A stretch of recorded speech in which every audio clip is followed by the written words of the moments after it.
నమస్కారం. దూరదర్శన్ వార్తలకు స్వాగతం. నేను త్రిమూర్తులు. ముందుగా ముఖ్యాంశాలు. తెలంగాణ ఏపీ జల వివాదంపై ప్రధానంగా 4 అంశాలను చర్చించిన ఎపెక్స్ కౌన్సిల్ వివాదాల పరిష్కారంలో ఒక అడుగు ముందుకు పడిందన్న జలశక్తి శాఖ మంత్రి గజేంద్ర సింగ్ షెకావత్. ఆయుష్ ట్రీట్మెంట్ ప్రోటోకాల్ను విడుదల చేసిన కేంద్ర ఆరోగ్య మంత్రి హర్షవర్ధన్, అశ్వగంధ, లవంగ, తిప్పతీగలు కరోనా వైరస్ ను నివారిస్తాయని నిర్ధారణ. ఎంసెట్ ఫలితాలను విడుదల చేసిన విద్యాశాఖ మంత్రి సబితా ఇంద్రారెడ్డి, కరోనా వల్ల పరీక్షలకు హాజరు కాని విద్యార్థులకు ఈ నెల 8న మరోసారి పరీక్ష.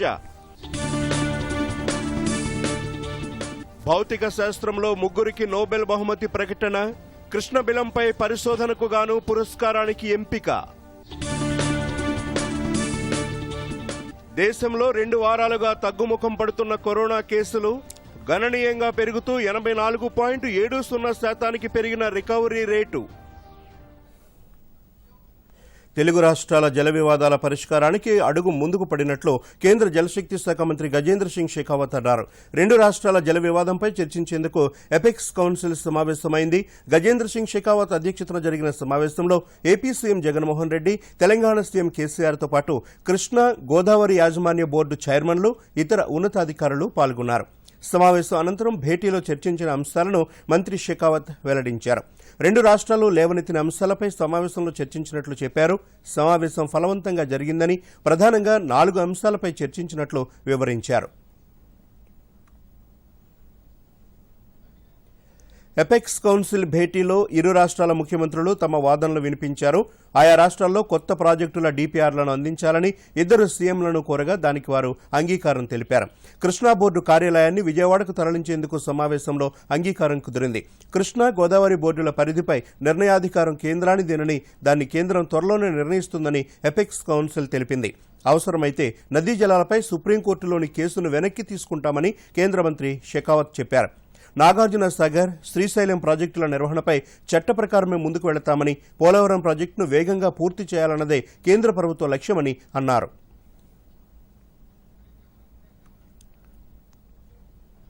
కంటికి కనిపించని ఓ జీవి మొట్టమొదటిసారిగా ప్రపంచాన్నే స్తంభింపజేసింది. ప్రపంచ దేశాలను భయభ్రాంతులకు గురిచేసింది. అదే కరోనా వైరస్. వైరస్ అత్యంత వేగంగా వ్యాపిస్తోంది. దేశంలోకి వైరస్ ప్రవేశించగానే భారత ప్రభుత్వం సకాలంలో స్పందించింది.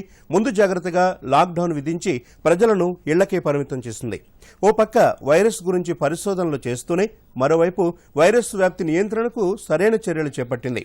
భారత ప్రభుత్వం సకాలంలో స్పందించి లాక్డౌన్ విధించడంతో వైరస్ వ్యాప్తిని అరికట్టడంతో పాటు హాస్పిటల్స్పై ఒత్తిడి పడకుండా చేసింది. దీంతో కోట్లాది మందిని కాపాడి భారతదేశం ప్రపంచ ఆరోగ్య సంస్థ ప్రశంసలు అందుకుంది. మరోవైపు భారత శాస్త్రవేత్తలు వైరస్పై పరిశోధనలు చేస్తూ విదేశీ కంపెనీలతో కలిసి కోవిడ్ టీకాను కనుగొనడంలో భాగస్వామ్యమయ్యాయి. ఈ విషయంపై centre for cellular and molecular biology director doctor R K Mishra దూరదర్శన్తో మరిన్ని వివరాలు పంచుకున్నారు. And we have understood quite a bit how this virus spreads, and that is the one thing you can control, because once you know how it spreads, you can manage that little bit better. So these are the major improvements, and diagnostics have improved significantly. In Indian context, we have become significantly independent in terms of diagnostics. Earlier we were totally in the short supply, and that has changed a lot. I am not sure. By all indications, I don't think that we have crossed the peak. If it happens, it's very good. For lower number, there may be many factors of this, which is, are we testing enough numbers? Are we testing the specific population where infection is going to be there? Another important thing, whether our tests are accurate. If all these factors can change the result in the end, and going by the trend, going by how the things are turning out, I do not think we have really reached the peak. But I am saying based on without much of information, that is my. ప్రభుత్వం తీసుకున్న చర్యల ఫలితంగా కోలుకున్న వారి సంఖ్య గణనీయంగా పెరిగి మరణాల సంఖ్య తగ్గింది. అయినప్పటికీ నిర్లక్ష్యం వహించకుండా కోవిడ్ నిబంధనలను మనందరం పాటించడం ఎంతైనా అవసరం. ఎల్లప్పుడూ మాస్కులు ధరించాలి, తరచూ చేతులు శుభ్రంగా కడుక్కోవాలి, భౌతిక దూరాన్ని ఖచ్చితంగా పాటించాలి. నిర్మల్ జిల్లాలో కరోనా వైరస్ వ్యాప్తి నివారణకు ప్రభుత్వ యంత్రాంగం పటిష్ట చర్యలు చేపట్టింది. వైరస్ వ్యాపించకుండా జిల్లా అధికార యంత్రాంగం తగిన చర్యలు తీసుకుంటుంది. జిల్లా కలెక్టర్ ముషారఫ్ ఫారూఖీ దూరదర్శన్తో మాట్లాడుతూ కరోనా వైరస్ వ్యాప్తి జిల్లాలో తగ్గుముఖం పట్టిందని తెలిపారు. వారం రోజులుగా కరోనా పాజిటివ్ కేసుల సంఖ్య తగ్గుతూ వస్తోందని, కొద్ది రోజుల్లో నిర్మల్ జిల్లాలో పూర్తిగా కరోనా లేకుండా చేసేందుకు కృషి చేస్తున్నట్లు చెప్పారు. రోజుకు 1500 కరోనా టెస్టులు చేస్తున్నట్లు తెలియజేశారు. తగ్గిపోయింది. కొన్ని రోజులైతే ఒక 1% నుంచి 2% మాత్రమే పాజిటివ్ కేసెస్ రావడం జరుగుతుంది. సో ప్రస్తుతం జిల్లాలో కోవిడ్ పరిస్థితి చాలా కంట్రోల్లో ఉంది. అలానే కోవిడ్ రిలేటెడ్ క్యాజువాలిటీ చూస్తే లాస్ట్ 3 వీక్స్లో ఎవరు కూడా కోవిడ్కి సగం కాలేదు. సో ఇది ఒక మంచి ట్రెండ్ అనేది మనకు ఇప్పుడు ఏర్పడుతుంది. నిర్మల్ జిల్లాలో కోవిడ్ సంబంధించిన అన్ని చర్యలు తీసుకుంటున్నాము. ప్రస్తుతము కోవిడ్ పరిస్థితి మొత్తం కంట్రోల్లో ఉంది. త్వరలోనే ఈ కోవిడ్ సంబంధించిన ఆస్పెక్ట్ మనం క్లోజ్ చేయబోతున్నాం. మహబూబ్ నగర్ జిల్లాలో కరోనా వ్యాధి ప్రబలకుండా ఎప్పటికప్పుడు తగిన జాగ్రత్తలు తీసుకుంటున్నామని జిల్లా కలెక్టర్ వెంకట్రావు దూరదర్శన్కు తెలిపారు. ప్రజలకు కరోనా వ్యాధి పట్ల ఎప్పటికప్పుడు అవగాహన కల్పిస్తున్నామని, మాస్కులు, శానిటైజేషన్, భౌతిక దూరం పాటించేలా చూస్తున్నామని కలెక్టర్ తెలిపారు.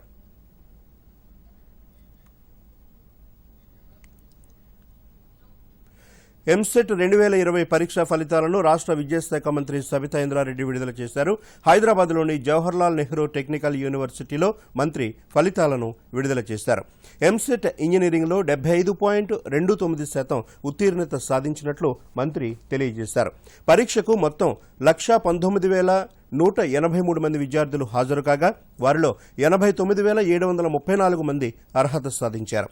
కరోనా కారణంగా హాజరు కాని విద్యార్థులకు ఈ నెల 8వ తేదీన మరోసారి పరీక్ష నిర్వహించనున్నట్లు మంత్రి చెప్పారు.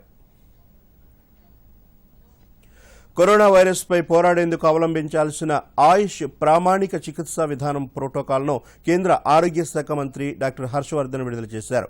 కరోనా మహమ్మారి నుంచి కాపాడుకునేందుకు తీసుకోవాల్సిన ముందు జాగ్రత్త చర్యల మార్గదర్శకాలను ఈ ప్రోటోకాల్లో పొందుపరిచారు. ఐసీఎంఆర్, సిఎస్ఐఆర్తో కలిసి ఆయుష్ మంత్రిత్వ శాఖ ప్రోటోకాల్ను సరికొత్తగా రూపొందించింది. అశ్వగంధ, లవంగ, తిప్పతీగ వంటివి జలుబు, వైరస్ నివారణలుగా పనిచేస్తున్నట్లు ప్రయోగాత్మకంగా నిరూపితం కావడంతో వీటిని కరోనా నివారణకు వాడుతున్నారు. గత 2 వారాలుగా దేశంలో నమోదవుతున్న కరోనా పాజిటివ్ కేసులు వరుసగా తగ్గుముఖం పడుతున్నాయి. మరోవైపు కరోనా బాధితుల రికవరీ రేటు గణనీయంగా పెరుగుతూ 84.70% చేరుకుంది. ఇప్పటి వరకు 56,62,000 మంది కోవిడ్ నుండి బయటపడ్డారు. దీంతో ప్రపంచంలోనే అత్యధిక రికవరీలలో భారత్ మొదటి స్థానంలో ఉంది. ప్రస్తుతం బాధితుల్లో కేవలం 13.75% మాత్రమే ఆసుపత్రుల్లో చికిత్స పొందుతున్నారు.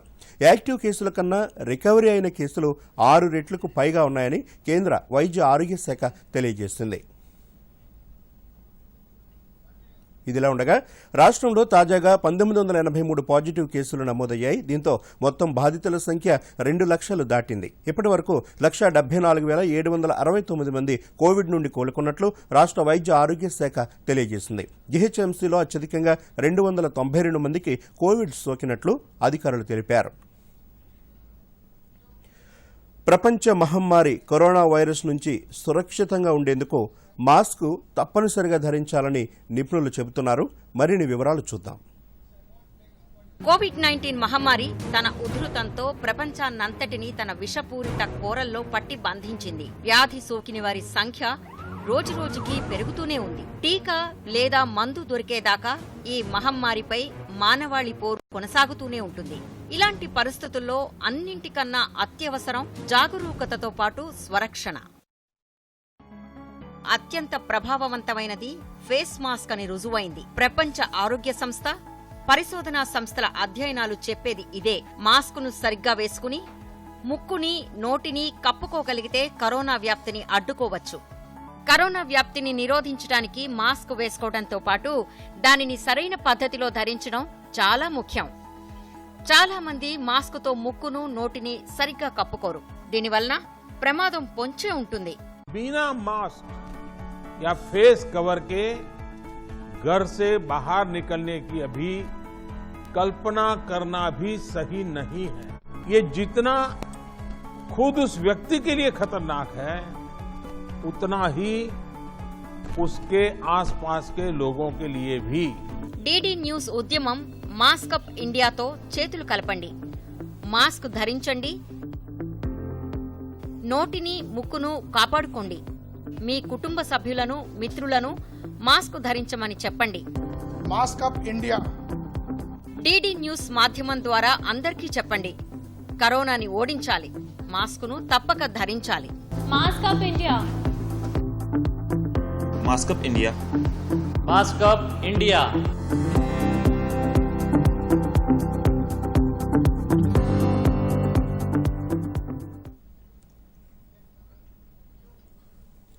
ఈ నెల 15 నుండి దేశవ్యాప్తంగా సినిమా హాళ్లను ప్రారంభించేందుకు సంబంధించిన నియమావళిని కేంద్ర సమాచార ప్రసార శాఖ మంత్రి ప్రకాష్ జావడేకర్ విడుదల చేశారు.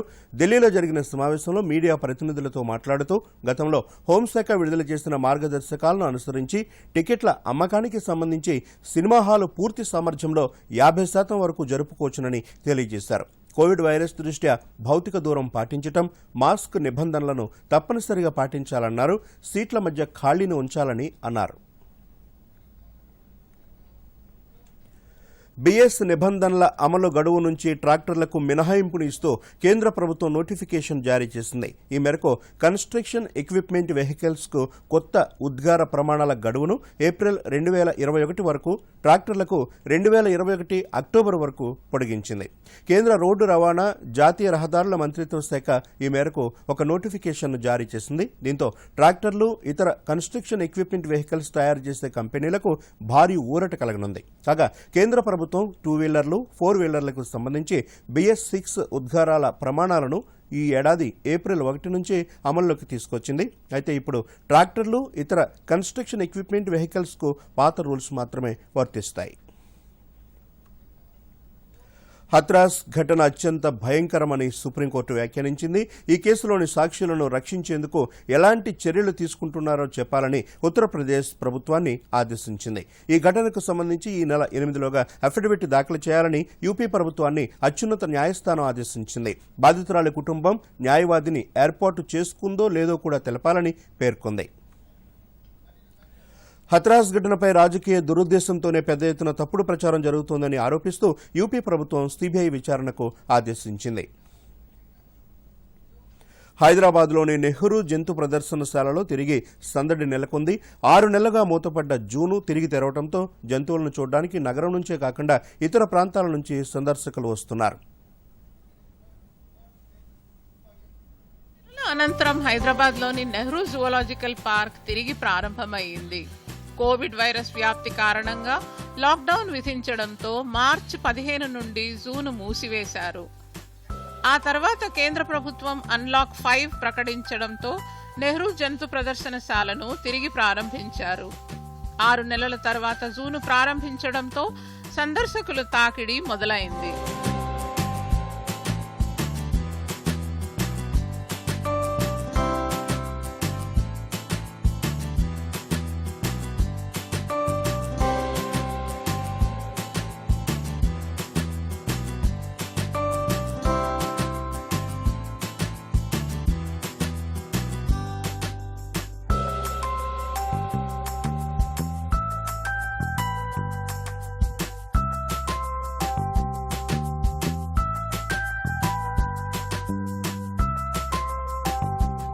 జువలాజికల్ పార్క్ ను ప్రారంభించినప్పటికీ సందర్శకులు కోవిడ్ నిబంధనలు ఖచ్చితంగా పాటించేలా అధికారులు చర్యలు తీసుకుంటున్నారు. సందర్శకులను తిప్పే వాహనాలను తరచుగా శానిటైజ్ చేస్తున్నట్టు Nehru zoological park deputy curator Nagamani అన్నారు. దాదాపు 200 రోజుల తర్వాత జూ ఈరోజు రీఓపెనింగ్ జరిగింది. మనకందరికీ తెలుసు కోవిడ్ పాండమిక్ సిచ్యువేషన్ ఉండటం వల్ల లాక్డౌన్ నుంచి అంటే దాదాపు మార్చి 15 నుంచి జూ అనేది క్లోజ్ చేశాము. సో సందర్శకులకు ఈ రోజు నుంచి జూ అందుబాటులో ఉంటుంది. కానీ ఇంకా కోవిడ్ ప్రికాషనరీ మెజర్స్ ఇంకా మనం తీసుకోవాల్సింది ఉంటుంది. ఇంకా సిచ్యువేషన్ ఇంకా బెటర్గా అవ్వలేదు కాబట్టి సో దీంట్లో భాగంగా జూని 24 అవర్స్లో ఎంటైర్ జూని 2 సార్లు శానిటైజ్ చేయడం జరుగుతుంది. అదేవిధంగా కొన్ని రూల్స్ అనేది విజిటర్స్ కోసం కూడా ఏర్పాటు చేయడం జరిగింది.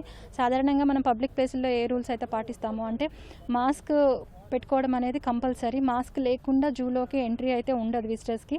తర్వాత సోషల్ డిస్టెన్సింగ్ మెయింటైన్ చేయాలి. ఖచ్చితంగా 6 అడుగుల దూరంలో మనిషికి దూరం అనేది మెయింటైన్ చేయాల్సిందే ఉంటుంది. దానికోసం క్రౌడెడ్ ఏరియాస్ అంటే బుకింగ్ ఏరియాస్ ప్రాంతం, తర్వాత క్లాక్ రూమ్ ప్రాంతంలో అయితే మార్కింగ్ చేయడం జరిగింది. సో మార్కింగ్ని అందరూ కూడా ఫాలో అవ్వాలి విజిటర్స్. అదేవిధంగా ఈటరీ ఏరియాస్ డెసిగ్నేషన్ కూడా చేయడం జరిగింది. అంటే ఒక 5 ప్రాంతాలని జూలో గుర్తించి అంటే ఆహారం తీసుకోవడానికి అనుకూలంగా ప్రాంతాలను గుర్తించి అవి ఎక్స్క్లూజివ్లీ ఫర్ ఈటింగ్ పర్పస్ కోసం దాన్ని డెసిగ్నేట్ చేయడం జరిగింది. ఆ ప్లేస్లో టాయిలెట్ ఫెసిలిటీ దగ్గరలో ఉండేలాగా, తర్వాత హ్యాండ్ వాష్ ఫెసిలిటీ ఉండేలాగా మేము జాగ్రత్తలు తీసుకొని వాటిని వాళ్ళ కోసం డెసిగ్నేట్ చేశాము. సో విజిటర్స్ ఆ ఫెసిలిటీని యూజ్ చేసుకోవాల్సిందిగా కోరుతున్నాము. తర్వాత కొన్ని పబ్లిక్ స్పిట్టింగ్ అనేది ఇక్కడ ఫైనబుల్ అండి. ఇప్పుడు మనకి తెలుసు COVID-19 అనేది స్ప్రెడ్ అయ్యేదే డ్రాప్లెట్స్తోని. సో అది చాలా డేంజరస్ ఇప్పుడు మనకి. కాబట్టి స్ప్లిట్టింగ్ అనేది కంపల్సరీ అవాయిడ్ చేయాలి. ఎవరైనా ఆ రూల్ని బ్రేక్ చేస్తే 1000 రూపాయలు జరిమానా విధించడం జరుగుతుంది.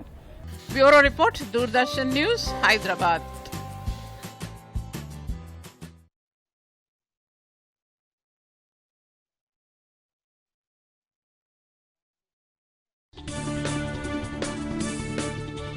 తెలంగాణ, ఏపీ జల వివాదంపై ప్రధానంగా 4 అంశాలను చర్చించిన ఎపెక్స్ కౌన్సిల్ వివాదాల పరిష్కారంలో ఒక అడుగు ముందుకు పడిందన్న జలశక్తి శాఖ మంత్రి గజేంద్ర సింగ్ షెకావత్. ఆయుష్ ట్రీట్మెంట్ ప్రోటోకాల్ను విడుదల చేసిన కేంద్ర ఆరోగ్య మంత్రి హర్షవర్ధన్, అశ్వగంధ, లవంగ, తిప్పతీగలు కరోనా వైరస్ను నివారిస్తాయని నిర్ధారణ. ఎంసెట్ ఫలితాలను విడుదల చేసిన విద్యాశాఖ మంత్రి సబితా ఇంద్రారెడ్డి, కరోనా వల్ల పరీక్షలకు హాజరు కాని విద్యార్థులకు ఈ నెల 8న మరోసారి పరీక్ష. భౌతిక శాస్త్రంలో 3కి నోబెల్ బహుమతి ప్రకటన. కృష్ణబిలంపై పరిశోధనకు గాను పురస్కారానికి ఎంపిక. దేశంలో 2 వారాలుగా తగ్గుముఖం పడుతున్న కరోనా కేసులు గణనీయంగా పెరుగుతూ 84.70% పెరిగిన రికవరీ రేటు.